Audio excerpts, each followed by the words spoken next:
तो प्यारे विद्यार्थियों नमस्कार, स्वागत है आप सबका एक और नए वीडियो में। प्यारे विद्यार्थियों, आज हम यहाँ पर देखने वाले हैं आपकी सप्लीमेंट्री यानी कि पूरक परीक्षा का क्वेश्चन पेपर जो कि कक्षा 12वीं का है और रसायन शास्त्र विषय का है। तो इसलिए आप सब लोगों से रिक्वेस्ट है कि आप लोग इस वीडियो को पूरा देखकर जाइएगा, जिससे कि आपको कक्षा 12वीं की रसायन शास्त्र विषय का पूरा क्वेश्चन पेपर अच्छे से समझ में आ सके।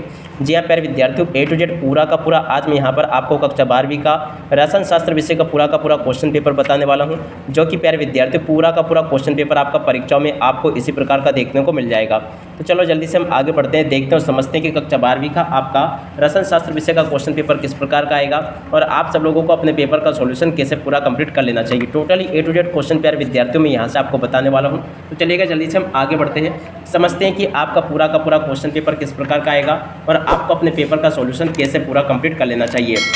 तो देखिएगा प्यारे विद्यार्थियों, कुछ इस प्रकार का क्वेश्चन पेपर आपको परीक्षाओं में देखने को मिलेगा, जो कि आपका सप्लीमेंट्री परीक्षा के लिए है कक्षा 12वीं का रसायन शास्त्र विषय का।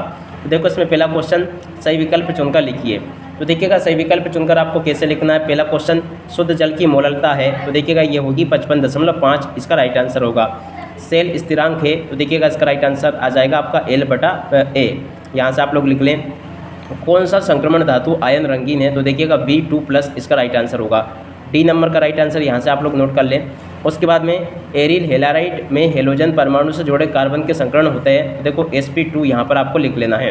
तो यहाँ से आप लोग लिख लें इसको पूरा और पूरा का पूरा इसको समझ भी लें। उसके बाद में एमीन की आकृति होती है, तो देखिएगा प्यारे विद्यार्थियों एमीन की आकृति होती है पिरामिडीय। यहाँ से आप लोग देख लें। जंतुओं में कार्बोहाइड्रेट किस रूप में संचित होता है, तो देखो ये ग्लाइकोजन के रूप में संचित होता है, इसका राइट आंसर ये आ जाएगा। उसके बाद में देखो 7वां क्वेश्चन, अमीनो अम्ल की प्रकृति कैसी होती है, तो देखिएगा क्षारीय प्रकृति का होता है अमीनो अम्ल। यहाँ से आप लोग देख लें। उसके बाद में देखिएगा प्यारे विद्यार्थियों, आप लोग यहाँ से इन प्रश्नों को देख लें।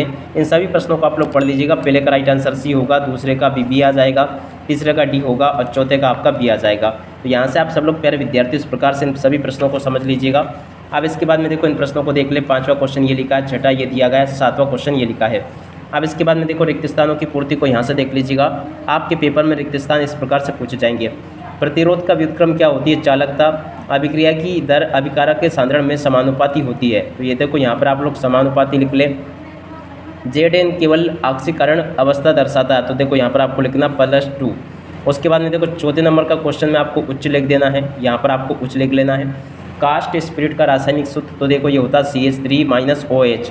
उसके बाद में देखो छठे नंबर के क्वेश्चन का राइट आंसर ये आ जाएगा मिथाइल आयोडोक्लोरीन हेक्सेन, तो यहाँ से आप लोग लिख लें, ये इसका राइट आंसर है। उसके बाद में देखो 7वें नंबर का जो क्वेश्चन लिखा है इसमें आपको बेंजामिन लिख देना है।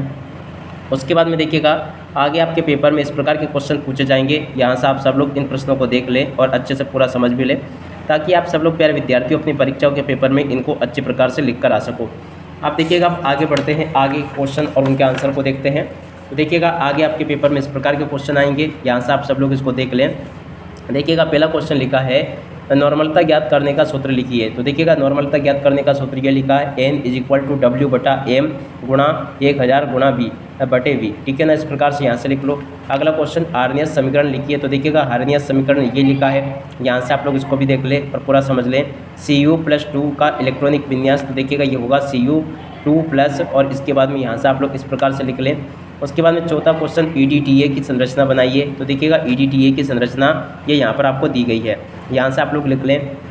उसके बाद में उप से संयोजित संख्या वाले संकुल यौगिकों के सामान्य किस प्रकार संकरण पाया जाता है, तो देखो sp3 D2 और sp3, इस प्रकार से यहाँ पर आपको लिख देना है। बेंजीन से एलिनिन प्राप्त करने का रासायनिक सूत्र, तो देखिएगा ये होगा आपका ये, ठीक है ना। उसके बाद में DNA के अणु में उपस्थित शर्करा के नाम, तो देखिएगा ये शर्करा के नाम है, यहाँ से आप लोग देख लें। अब इसके बाद में देखिएगा प्रश्न नंबर 4 में आपसे जोड़ी पूछी जाएगी। तो प्यारे विद्यार्थियों यहाँ से आप लोग जोड़ी को भी समझ लीजिएगा अच्छे से। अब इसके बाद में इधर आ जाते हैं। तो देखो आगे आपके पेपर में इस प्रकार के क्वेश्चन परीक्षा में पूछे जाएंगे। प्रश्न नंबर 5 को देख लीजिएगा। छठा क्वेश्चन ये दिया गया है, 7वें नंबर का क्वेश्चन ये लिखा है। अब इसके बाद में आगे बढ़ते कुछ और प्रश्नों को देखते हैं। तो देखिएगा आगे क्वेश्चन ये लिखे हैं, आप स्वयं इनको देखते चले। प्रश्न नंबर 8 ये दिया गया है। 8 के बाद में देखो प्रश्न नंबर 9 ये लिखा है। अब 9 के बाद के क्वेश्चन और देखते हैं अपन, ताकि आपको सभी के सभी क्वेश्चन और उनके उत्तर अच्छे से समझ में आ सके। प्रश्न नंबर 10 ये लिखा है, और उसके बाद में देखो प्रश्न नंबर 11 लिखा गया है, और प्रश्न नंबर 12 लिखा है। 13वां क्वेश्चन ये लिखा है। अब इसके बाद में हम आगे बढ़ते हैं, अगले क्वेश्चन को देखते हैं और उसके सॉल्यूशन को भी समझते हैं। तो देखिएगा प्रश्न नंबर 14 ये लिखा है, यहाँ से आप लोग देख लें। प्रश्न नंबर 15 ये लिखा गया है, 16वां क्वेश्चन ये लिखा गया है और इसके बाद के कुछ और क्वेश्चन अपन यहाँ से देख लेते हैं। देखिएगा प्यारे विद्यार्थियों, प्रश्न नंबर 17 ये लिखा है, इसको भी देख लें। और 18वां क्वेश्चन ये दिया गया है, 18वां के बाद में देखिएगा 19वां क्वेश्चन ये लिखा गया है। अब इसी प्रकार के क्वेश्चन आपके पेपर में, परीक्षाओं में आपसे पूछे जाते हैं। तो देखिएगा यहाँ तक के सभी क्वेश्चन आपको परीक्षाओं के लिए मैंने यहाँ से आपको बता दिए। अब इसी के साथ में प्यारे विद्यार्थी इस वीडियो को यहीं पर पूरा करते हैं। नमस्कार, जय हिंद, जय भारत।